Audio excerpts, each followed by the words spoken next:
Okay, my friends, here it is. The Monday morning live stream at the Thrive Like a Viking headquarters.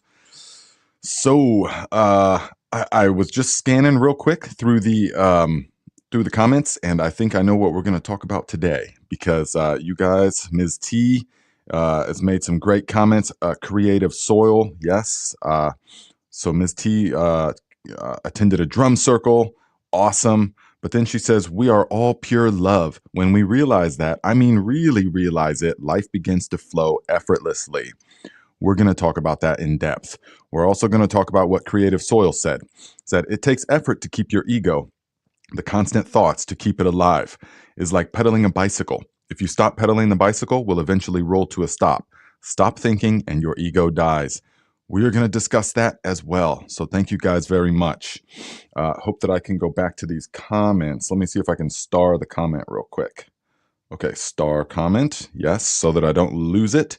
Guys, let me know how the sound is sounding. Okay, let's see here. Whoops.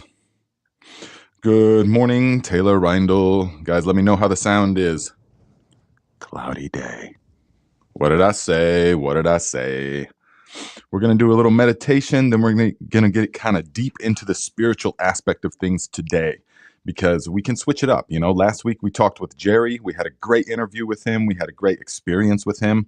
And we talked about the practices and in Jerry's life, how they are benefiting Jerry's life, the transformations that happen. And so now we're going to talk about the topics that we just discussed here in just a moment. Okay.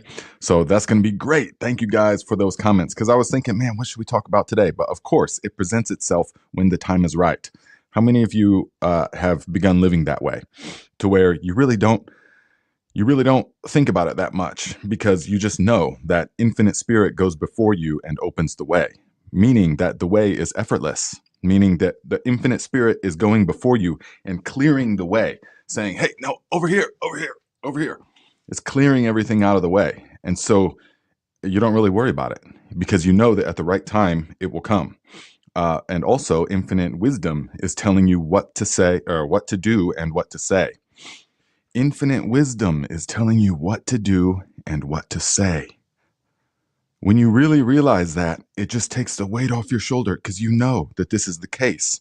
And then you begin seeing it in your life and begin thinking, wow, this is actually the reality that I'm living in. So, okay, thank you, guys. Brian, hello. Ms. KC, Val, hello, my friend. I saw you asked a question the other day about medications on the master cleanse. Now, I am not a doctor, of course. Okay, so consult with your physician. But the classic master cleanse, you don't take any medications unless they're life, like your life depends on it. Like, well, I can't, otherwise I'll instantly start having seizures. Then of course, okay. But for anything that's like not life essential, we don't take it for that time. Blood pressure medications and stuff like that. This is not my advice, legally, blah blah blah. This is just what we do. Okay, so thyroid medication, blood pressure medication. A lot of times, not so much. You don't immediately start taking away the insulin, but Stanley Burroughs has a protocol for that. All right, if you're diabetic, using blackstrap molasses and things, of course. But and that's how I came into the new way of doing the master cleanse, which is still the same. It's still same ingredients, basically just rearranged in a different way. Way more effective in my experience and the experience of many others now. Because I've been recommending this since I did it myself about 2 years ago. I started doing it this way and started recommending it this way, and nothing but super positive results. So that being said, Val, it's best because it will really throw things off, and a lot of people find that they don't have to go back to the medications after they get clear, after they clear the system that was bogged down. And so they don't have to take so many things. Okay. So that is my experience, and there was one more thing I wanted to say on that, but it'll come to me. We just got to flow. So, Lucia Bora, hello, my friend. Says, hello, Nate and everyone here. Can't stay the whole time, but can do the meditation. Thanks, power, and lots of love. Yes, my friend. Yes, and thank you so much for your presence on the channel. Thank you for watching all the old videos and stuff. I mean, I don't know. I don't think anyone else has done that. Watched every video across the different channels and stuff. So, yeah, I can only imagine. I mean, it's a very intimate thing, sharing your videos, and especially from the past videos from several years ago. Making videos and showing them to the world like that turns out to be an intimate thing. It's a internal, like an art form. So thank you for being there, my friend. So the hello, Pam. Hello. Yes, says, I say that every day during the day. Infinite spirit goes before me and opens the way. Infinite wisdom tells me what to do and what to say. Ms. KC says, I'm so ready for my cleanse. I struggle with the days after. So any tips could anyone share would be greatly appreciated. What do you mean the days after? So we'll get into that here a little bit.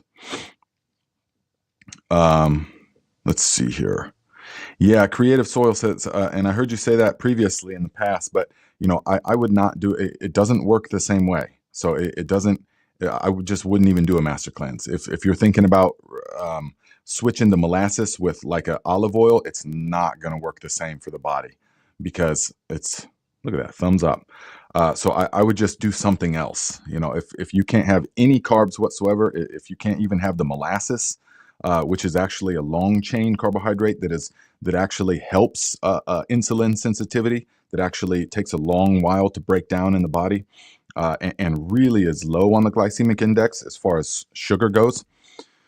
If you can't even do that, then I just recommend not doing a master cleanse, definitely, because the olive oil is not going to be the same thing. But do whatever you want, of course. I'm just saying that it's not the master cleanse, okay?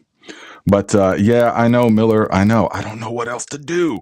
I got a different mic, different cable, streaming software, all this different stuff, and it's still just horrible audio. So we got to get that fixed somehow, but I'm not a tech guy.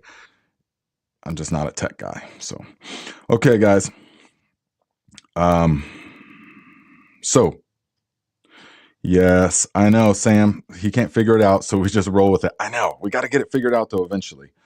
But let us drop into the meditative state of mind. I don't want to go too long before taking care of the mind. And this is the most important thing, my friends. Always. You take care of the mind first. Get the mind right, everything else will follow. If there's confusion in your life right now, if there's upheaval, you get the mind right, and everything else will follow. Let us together take 3 deep conscious breaths, breathing fully in. Hold. Let it go. Again, breathing deeply as you can. Hold. Let it go. Last one. Fill the lungs. Hold. Hold. Let it go.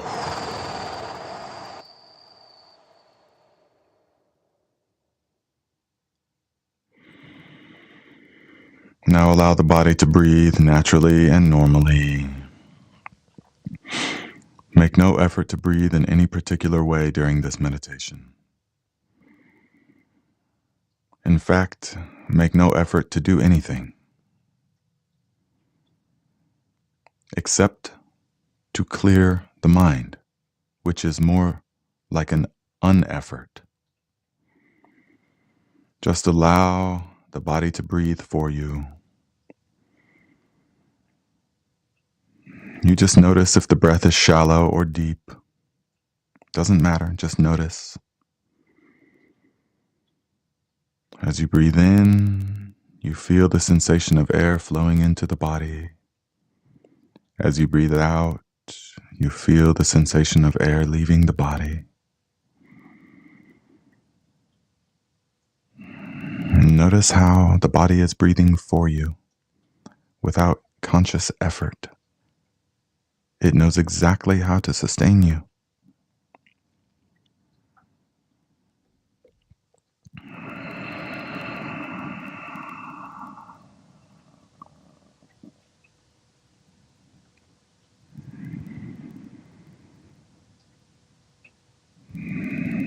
Rest the attention on the breathing. Many of you are at different stages of development with the meditation practices. Some of you, when I say rest your attention on the breathing, you can instantly go into a full body awareness. You can immediately, because you've conditioned yourself, you can immediately feel the inner energy field of the body. You feel an intense sense of aliveness in your body, an electrification of your body, the entire body. And you notice when you become more sensitive that it extends beyond the body.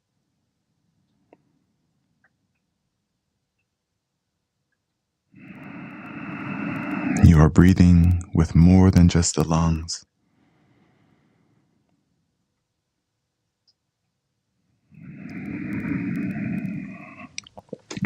Likewise, to some of you, when I say that, you won't know what to focus on because you're just beginning or you're not staying consistent with your practice. Therefore, your mind is bouncing all over the place. You are unable to take control of your mind. You must take the reins of your mind.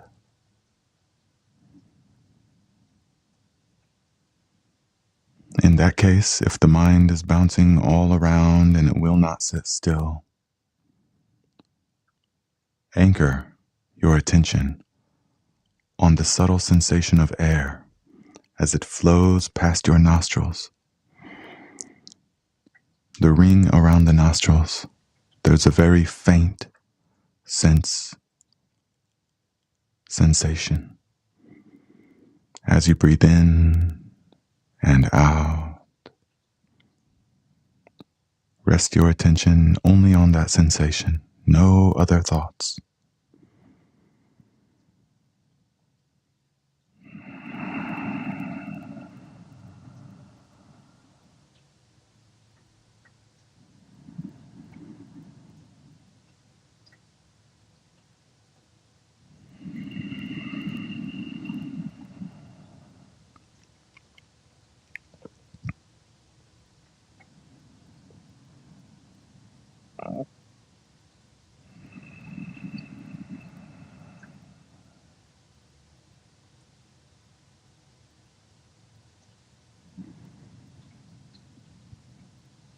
In the beginning, when you find that the attention has wandered, you bring it back to the sensation of air, over and over again.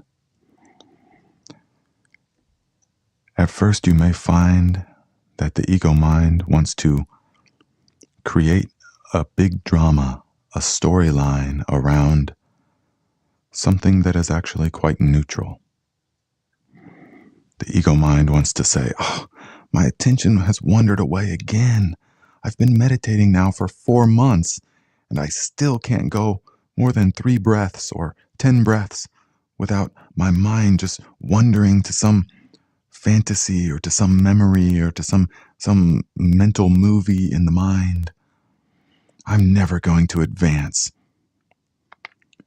This is what the ego mind says. It creates a whole drama over something that is perfectly neutral, as all things are.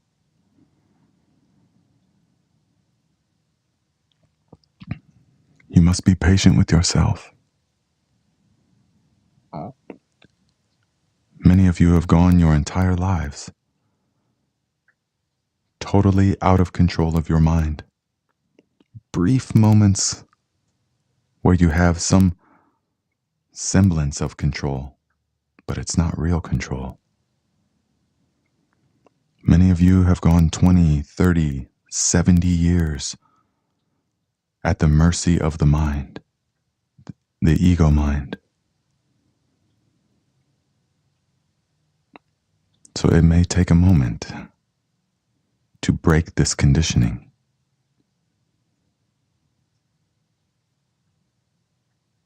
But like a wild stallion, it will eventually break. And you will have control over it. And it will give you immense power.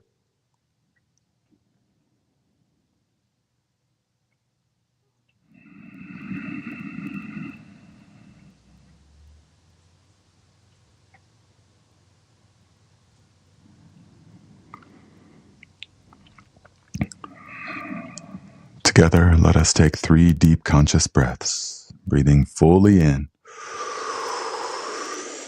Hold. Let it go.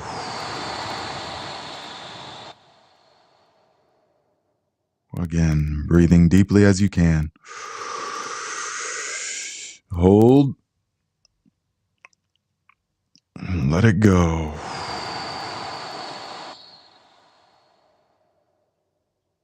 Last one, fill the lungs. Hold. Hold. Let it go.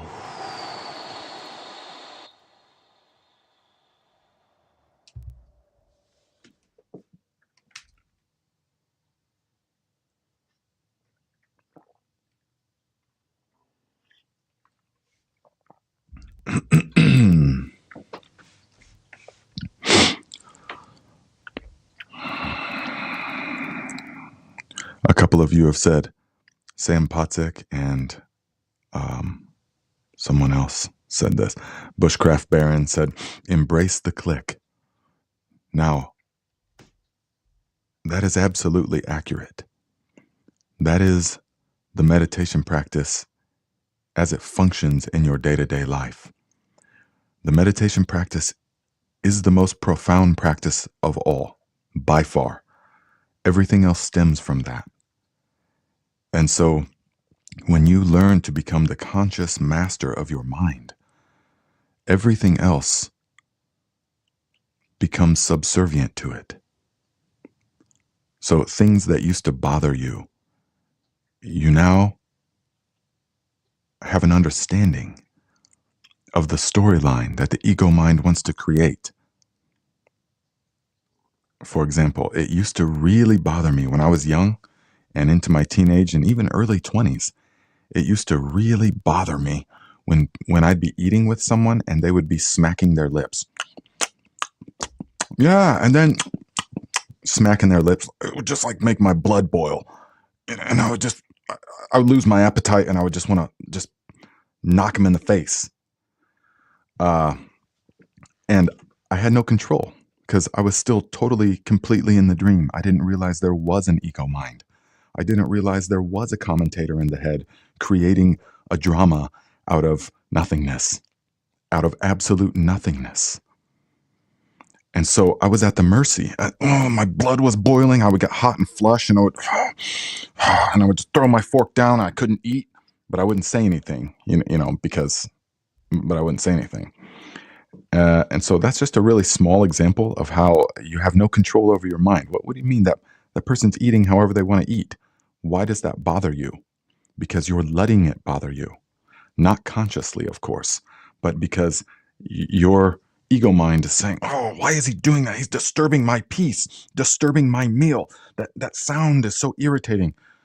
But through the meditation practices and ultimately after the awakening, of course, now none of that has any power whatsoever.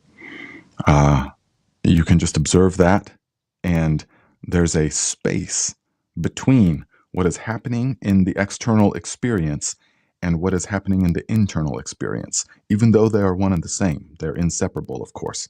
But for practical purposes, we're using language. So the external experience versus the internal experience. So you see that there is the space in between it. Yes, I've used this example before, but think of you're in a traffic jam and oh man, you're beep, beep, beep, traffic jam, come on. And it's not moving, you're hot and sweaty and everything's moving slowly and you're on the pavement and you're in traffic. This sucks. Now imagine the same traffic jam, but you're in a hot air balloon floating above it. And then you're just floating. And then you look down and you go, oh, traffic. Okay. Even though the same traffic jam is there, it's the space. It's the space between the two that enables you to observe it and go, oh, You can choose to become involved with something or not. But most people have no choice in their life. It is an immediate reaction. Yeah, an immediate reaction. So, okay, we're going to get into the topic here shortly. Miller, so it looks like it has some, okay, it usually has to do with your mic input volume. Generally, there is a way to limit your audio input levels. Oh, man. Search mic audio clipping. Yeah, I should do that. And they just talk about the cable going from here to there and all that stuff. And I will, though. Definitely. Yes, I like that. Brian says, I love the tribe. A group of people around the world have different backgrounds, ages, and thoughts on how things need to be done. But as a tribe, we are one. I can't wait till we can meet. This is right. Yes, definitely. It's going to be amazing when there is the school, the land, and we can meet. There'll be several retreats. There will be retreats a year, several retreats. And this land that I always talk about, this is where I will grow old. I mean, this is where I will be for good. And there will be retreats. I mean, we're talking for 50 years, that it will be working. Very long time. So it's going to be amazing. And not because it's like, oh, I want this, or it's a goal of mine, but because it's just been shown to me. It's just, I already see it. Just the way that everything has happened in my life. I just see it. Some people want to call it manifesting, but it's not really. It's just tapping into the wave field of what is already present. Yes.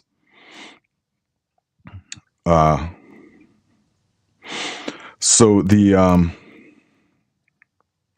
Vera, yes, they have a choice, but are not aware of it. Yes, exactly. They do have a choice, but they're not aware of it. So in which case, they don't really have the choice because they can't. They can't change anything. So let's see here. I wanted to go back to what. All right, Ms. T says, we are all pure love. When we realize that, I mean, really realize it, life begins and flows effortlessly. So what does that really mean, though? We hear that a lot. We are all pure love and that we are all one. Now, what does that mean to you guys when you hear something like that? We are all one. We are all pure love. Now, there's several ways to look at this. One way is that we can look and we can see that science now even is beginning to understand that we exist not as separate conscious entities floating around in an actual grid of space and time. Okay, go there with me in your mind. We are not, so quantum physics is telling us that we are not separate conscious entities going around a grid of space-time that actually exists out there. Yes? Quantum mechanics is showing to us, okay, quantum entanglement, yes, quantum non-locality, that all things are actually one unit, one web, and that space and time is an illusion, and that things actually exist based upon there being a desire to observe the thing. Okay, the double slit experiment. Now, if you're not familiar with the double slit experiment, please research that yourself. Okay, find the right video, research it yourself. All right, but all things exist, and this is through science, okay? These are things that the ancients have already said. I mean, when I studied all these religions over the years and in these different countries, um, the ancients sort of knew these things. They encoded it in a different way, though. Now, science is coming to that, saying, in fact, nothing is actually solid. We thought that it was the cell, that we thought it was the cellular level. Everything's made up of cells. But then we thought, that it was smaller than that. We thought it was the atom. I won't do it again. We thought that it was the atom. Okay, so we finally found the smallest unit of matter in the world. But then they looked at the atom and they said, wait a second, it's actually almost entirely empty space. The atom is actually almost entirely empty space. And when you were a kid, you would know, because you would do those experiments in physics class or whatever, where they would say, okay, if this golf ball was a proton, then or a neutron, then the electron, the closest electron, would be in California or something crazy like that, and it would also be the size of a golf ball. I don't quote me on that, but it was some totally absurd distance, and it's like, wait a second. So where's the actual matter? Where's the actual things? Where's the solidity of any of this? And so science looks deeper into it and it goes, well, actually, what we thought was solid matter actually isn't solid matter. It's mostly empty space. And in these atoms, if they stopped, if all the atoms stopped spinning, you would be able to see through everything. Everything would be completely transparent, 100% transparent. If in some magical world you could just snap and everything stops, boom, instantaneously, the ground you're standing on, everything would be totally see-through because there's no solidity to it. And so then science would go deeper and it says, so, okay then, it must be the protons and the neutrons. Those are actual pieces of matter, right? And they're just spinning around really fast to give the illusion that they're bigger pieces of matter, right? And they go, yeah, yep, okay, that's science. We got it figured out. We got the whole world figured out, okay? But then now, of course, they go deeper and they say, actually, what we thought was solid particles of protons, neutrons, and whatnot are actually more waves, like a wave field of potentiality, in the sense that nothing exists until there is a desire to observe it. And then the quantum wave field collapses into the desired perception. Okay? And this is quantum mechanics. I'm paraphrasing, of course. I'm using my understanding of it to illustrate these points. And so when we so even when we look to science, it can say to us, okay, well, this entire experience is we are all unified in one sort of energy field. Everything is an ocean of energy. And each one of us, what appears to be separate entities, are just a temporary contraction of that quantum wave field, a point of light. We could say that, a 0 point of light. We could say this. Yes. And so in this way, there is nothing that can be outside of this energy field that is the substratum of all things. Quantum mechanics study it deeply, okay? And you can see that quantum entanglement on different parts of the galaxy, different parts of the universe, different parts of here and there, that things if you manipulate one, and I'm vastly paraphrasing, if you manipulate one aspect instantaneously, irregardless of space and time distance, will affect the other one instantaneously. And so then they study these entanglements and they say, okay, we actually don't live in a world of distance where there's space and time. Everything is more circular. Everything is more than circular in a two-plane way, spherical, but spheres within spheres. It's just totally defying all understanding of reality when you get deeper and deeper and deeper. And so the deeper they get, they say that, well, actually, we don't know anything about anything because it's all just waveforms popping in and out of existence, and we have no concept, we have no clue of what is causing any of this. So our search for consciousness is never ending, because consciousness is not located within something.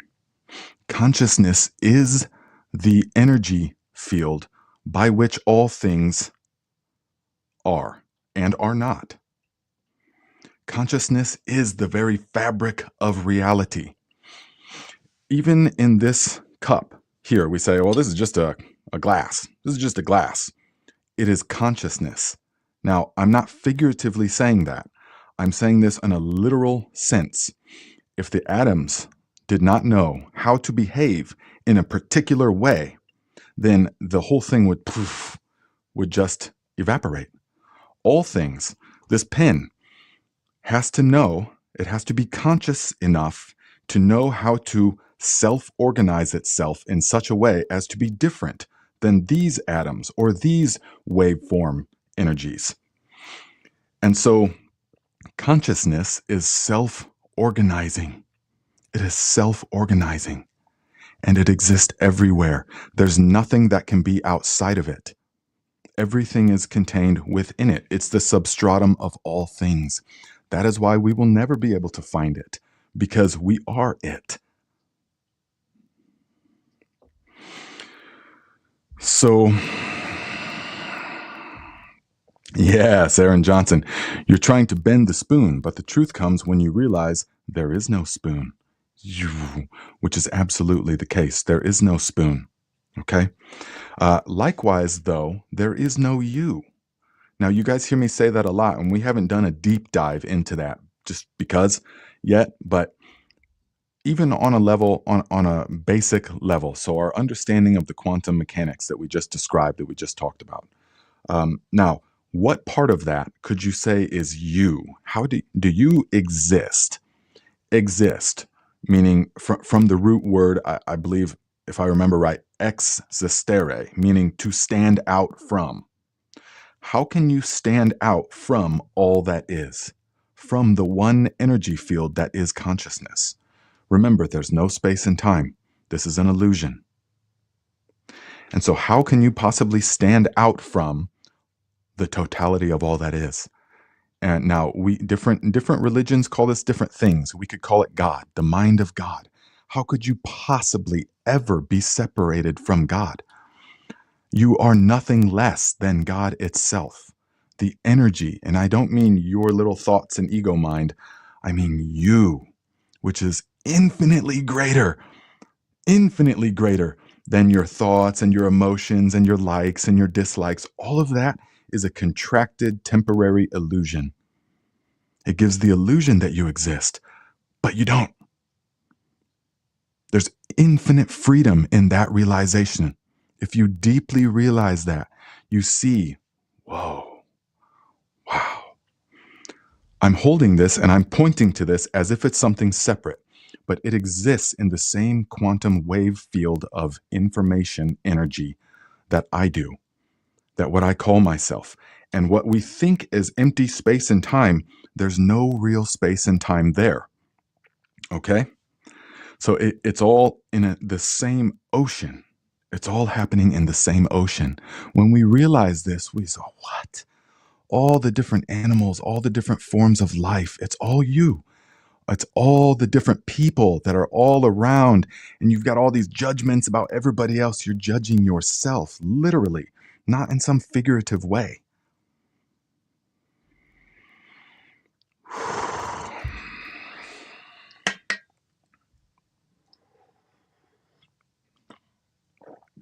So, okay, Lisa T, have a good week.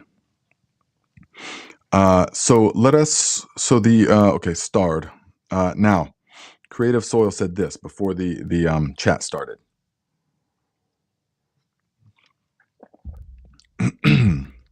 Said, it takes effort to keep your ego, the constant thoughts to keep it alive.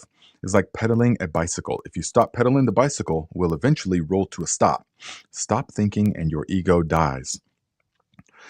Now, based upon what we just talked about and where we're at, And when we talk about things like this, there's no need to be immediately bouncing it off of, do I agree with that or not?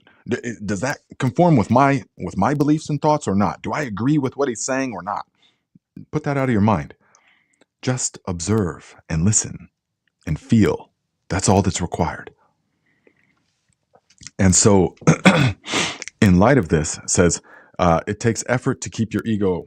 So the constant thoughts to keep it alive is like pedaling a bicycle. So if you stop pedaling, stop thinking, and your ego dies. Now, your entire life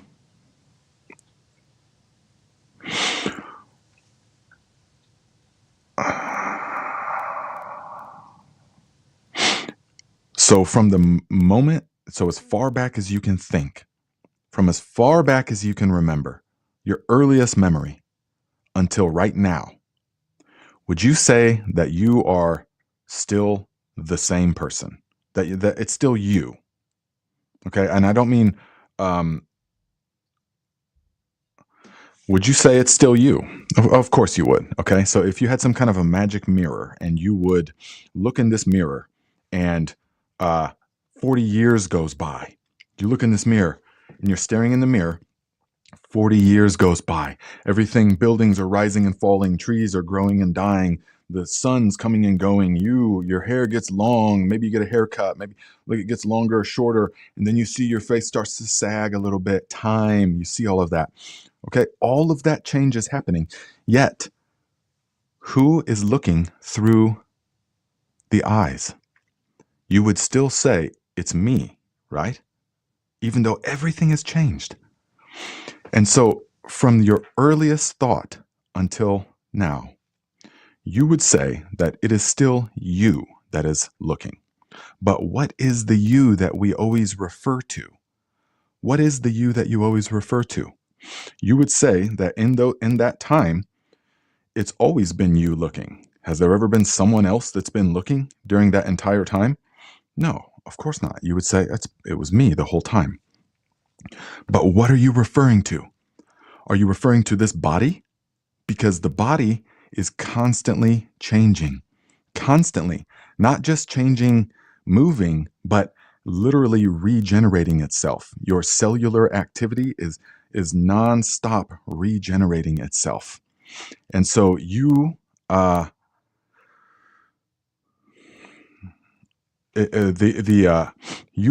so the cells are constantly regenerating themselves. The liver, the brain, everything is growing, existing, dying until I forget the exact. I was trying to think of the exact specifics, the exact times, but all your organs and everything is completely replaced after so many years. So you are literally not the same being, the same set of cells. Yeah.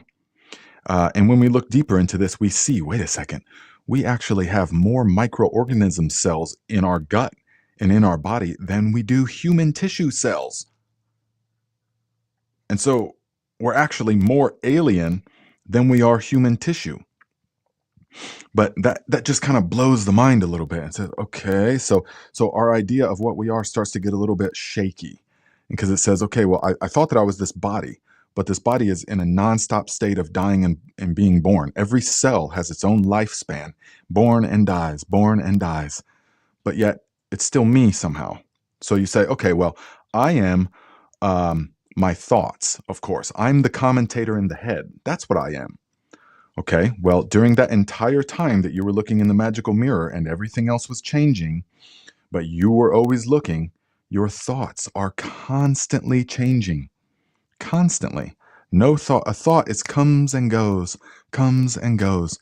You don't even understand where the thought comes from. Ultimately, when you get deeper into your meditation practice, observe yourself. You will get to a point where you will be able to see the thought the instant it arises, and you'll be able to see the whole physiological process that it sets off in that, the thought, how it turns, and you can give it more energy and it grows and it snowballs, or you cannot. Okay? So you will see that when you do that, that you actually cannot even choose your next thought. Now, some of you might understand what I mean when I say that if you've gone deep enough into introspection. But if I say to you, would you like coffee or tea? You go, coffee. Okay. So that was one thought, coffee. The second thought is that I chose that. That's the second thought. It's still just a thought that I, being some kind of entity, chose that. But you can never be aware of what the next thought is. You can never choose your thoughts. And go within and find this out. You will see the thought instantly arises. Because if you could choose your next thought, that means that you could somehow leave the present moment, which you never can, go into the future and select from an infinite number of potential thoughts, which one you want to have next, and then bring it back to the now. But you can't, of course. By the time you're aware of the next thought, it's already here. It's already now. I know this is a lot, guys. It can be a lot, okay? I'm just throwing a lot at you because this is just how it's coming. These are all practices and realizations and things over the years. But realizing that you can't even control or choose your next thought. All you can be aware is that a thought is present at this moment. You already live in a nonstop state of flow. A nonstop state of flow. It's already absolute freedom. The only thing that is keeping you from realizing your absolute freedom is the thought that you're not free, that you're somehow bound into a body, that you're somehow bound into an ego mind with all these thoughts and desires. That's just another thought. Nothing ever stops the flow. The one infinite energy field that is just dancing constantly. Nothing can ever stop it. And so when we're looking in the magical mirror, okay, when we're looking in the magical mirror, we can see, whoa, so I'm not my body because it's constantly changing and replenishing itself. I'm not my thoughts because they're constantly changing. I must be my beliefs.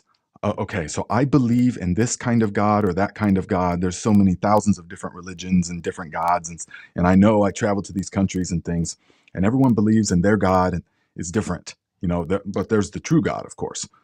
And so those are thoughts, of course. And so my belief, I am a Christian or I am a Muslim. That's what I am. Okay, so those are thoughts again. And how many people have changed religions? How many people have changed beliefs? I'm a Republican or I'm a Democrat. I vote for this or vote for that. Okay, that's constantly changing. How many of you have switched alliances?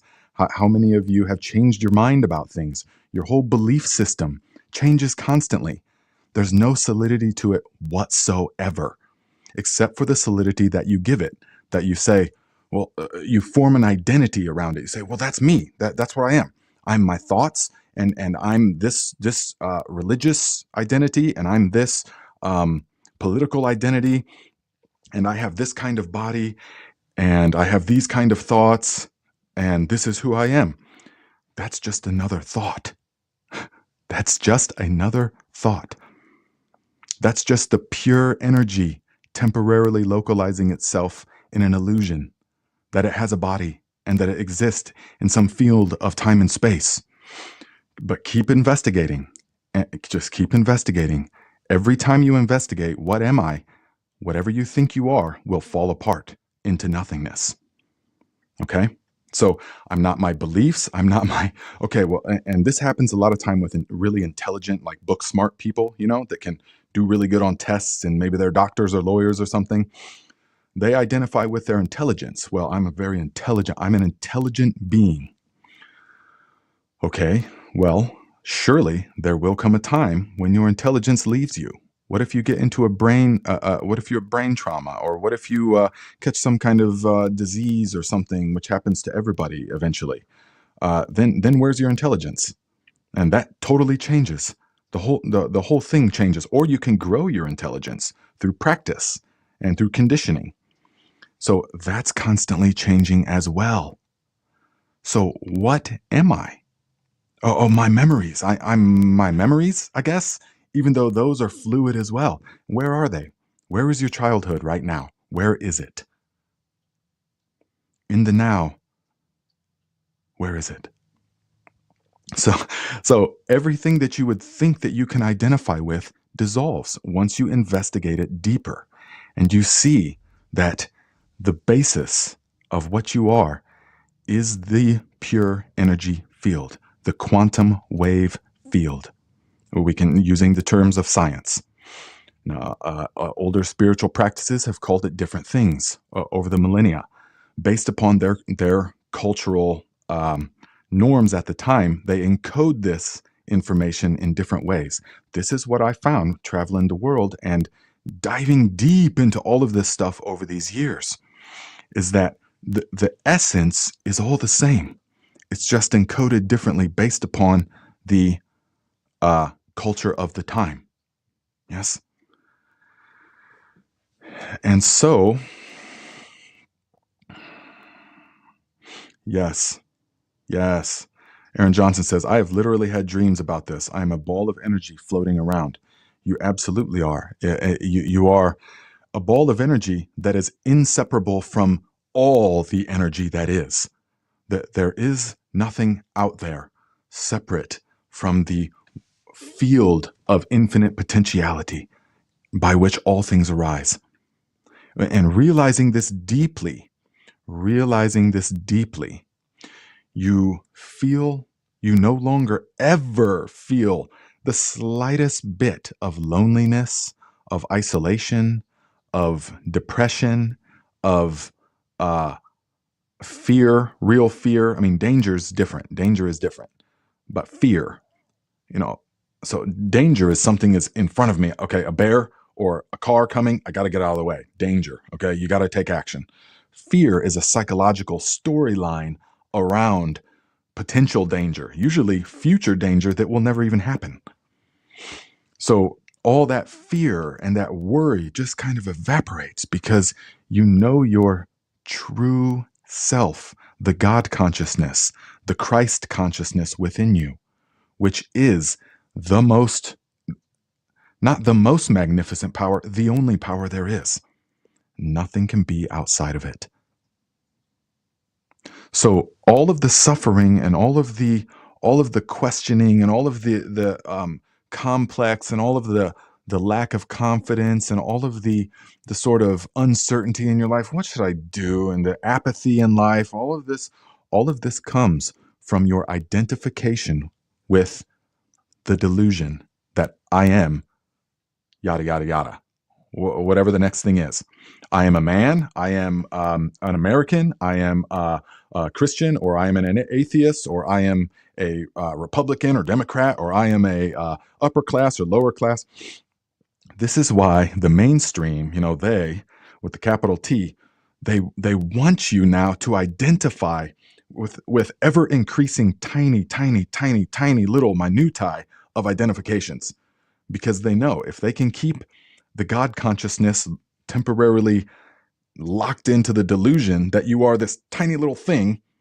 Oh, I'm getting older. I'm a body that's getting older, and I'm going to need all these medications, and I'm facing retirement years now. Well, all kinds of these issues. Well, you know how getting older is blah, blah, blah. That's all the storyline. You're not getting older. You're timeless. You're infinite. There's nothing that can affect you in any way whatsoever. You're the totality of all that is. You're not getting older. There's things that are physiological things that appear to be happening, but all of that is the identification. So how much do you identify with that? Do you say, that's what I am? It's all about identification. That's why there's such a push to get you to identify with all these different little things that I am, and so that you will remain locked in a box forever. You will lock yourself in a prison for your entire incarnation.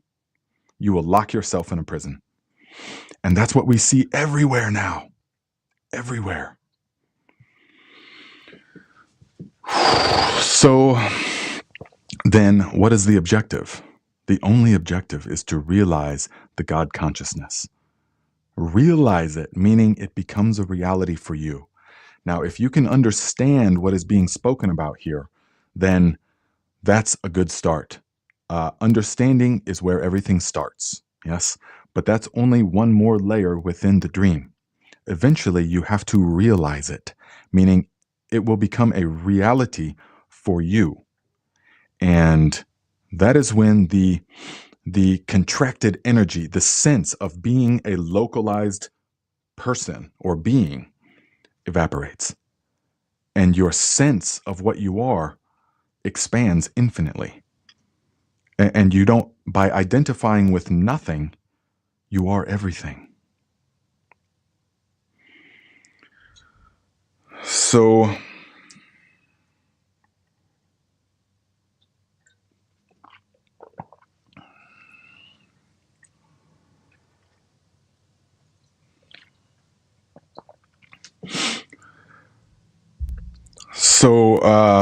okay, guys. Now, Brian Aries says, I strive for this, breaking the chains of the past and embrace the new. Definitely. Yes, guys. Embrace the new and embrace the totality of all that is, because that is what you are. Yeah. And we can sense this, that this is the ultimate truth, the ultimate knowledge, in the sense that it is a state of perfection. Perfection in the sense that it is without error, without misplacement. And so the ego mind, there's something within each of us that yearns for this. There's something within each of us that yearns for this former state of perfection.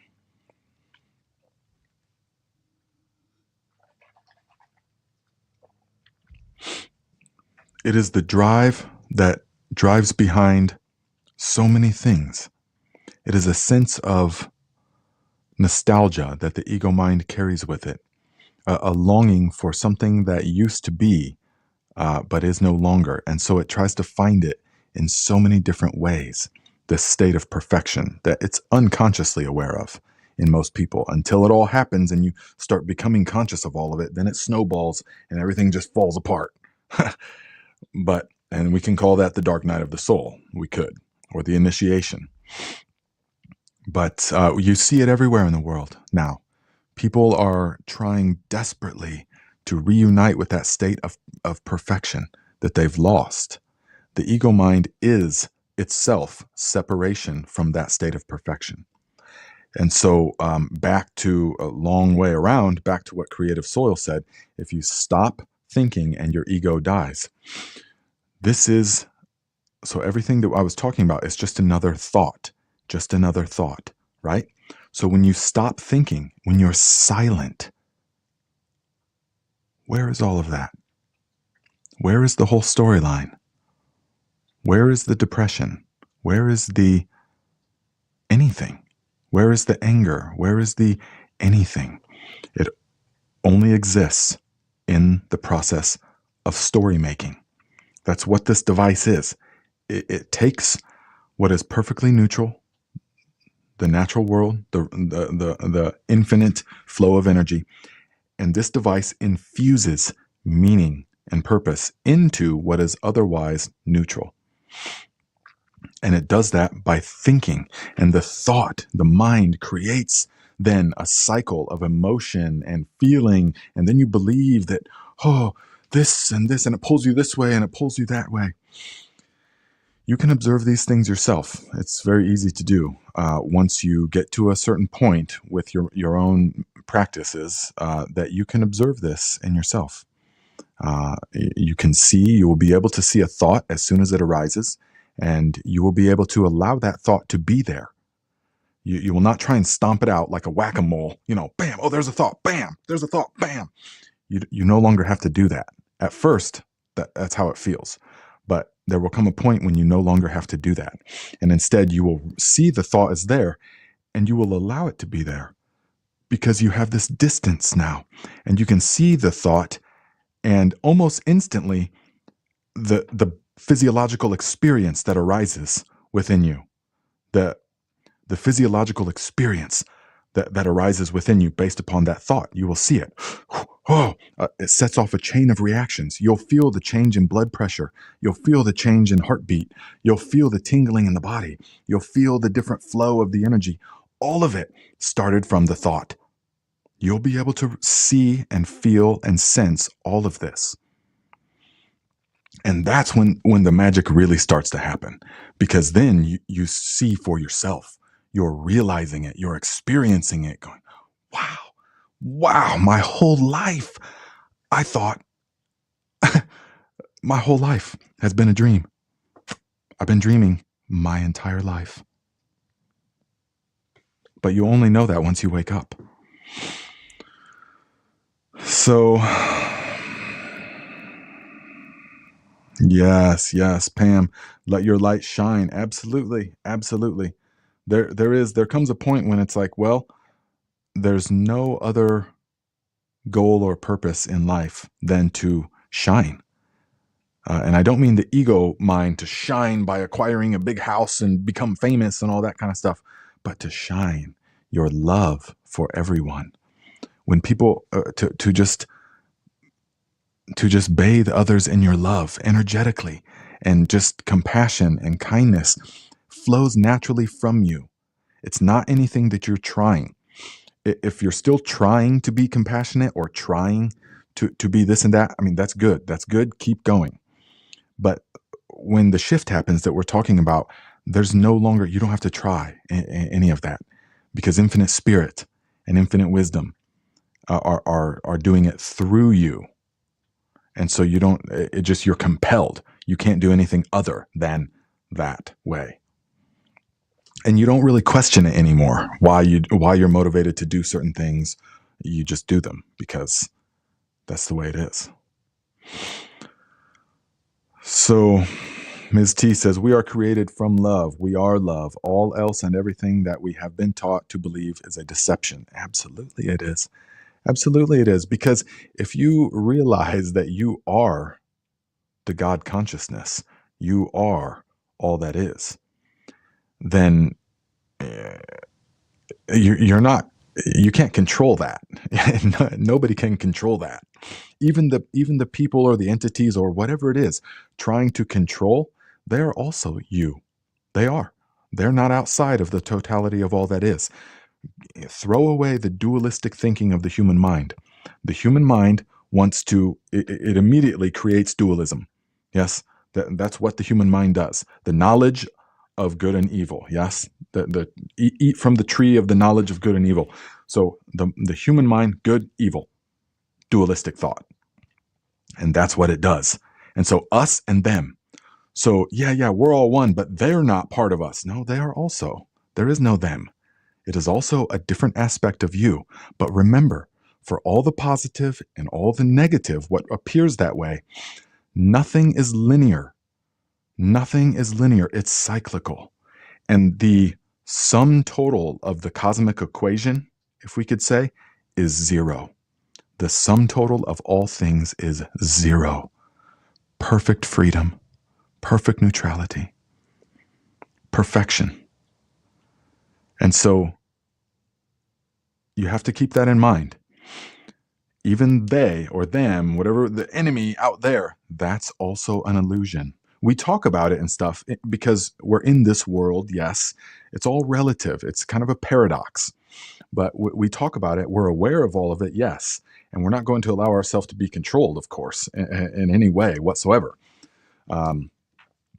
Because we've conquered ourself already from within. And so no one else can conquer us, period. Because we have realized. And so I just felt the need to say that, to be very aware that even they are not the enemy. There is no enemy.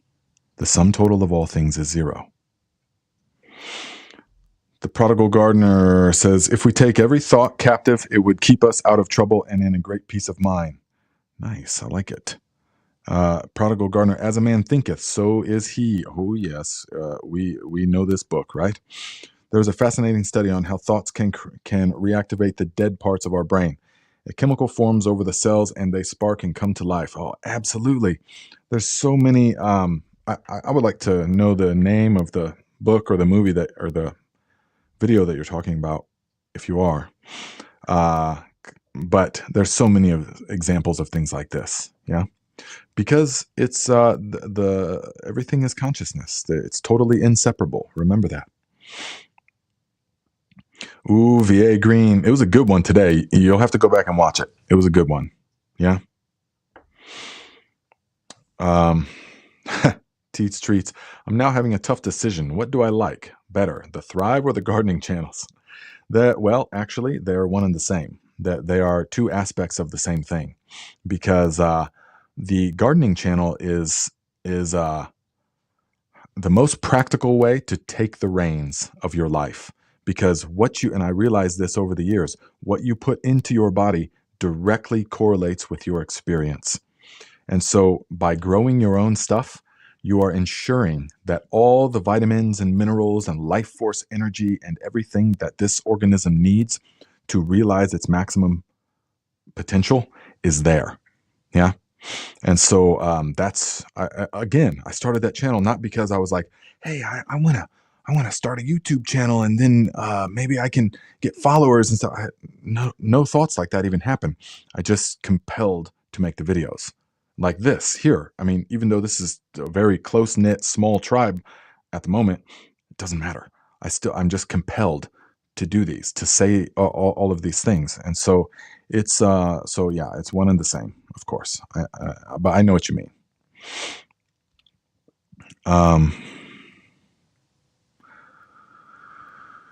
So Creative Soul says, wow, I've been going through that lately, noticing that what thoughts do to my heartbeat pulse. I felt the energy shift, brought myself back with the breath. Yes, you're anchored in the breath. So once you develop the practice, guys, you can explore the depth of the mind, the deep workings of the mind. You can explore it. You can play with it. It becomes like a playground. So, okay, guys, I hope that you have enjoyed this one. And I definitely did. It was a good flow of consciousness, of energy. Consciousness, of course, is all there is. So thank you guys very much. And we will see you next time. We will see you right here next week. We'll see you at the Gardening Channel on 12 noon Eastern Time on Saturday, right? Infinite Spirit goes before me and opens the way. Infinite Wisdom tells me what to do and what to say. Infinite Spirit goes before me and opens the way. Infinite Wisdom tells me what to do and what to say. Infinite Spirit goes before me and opens the way. Infinite Wisdom tells me what to do and what to say.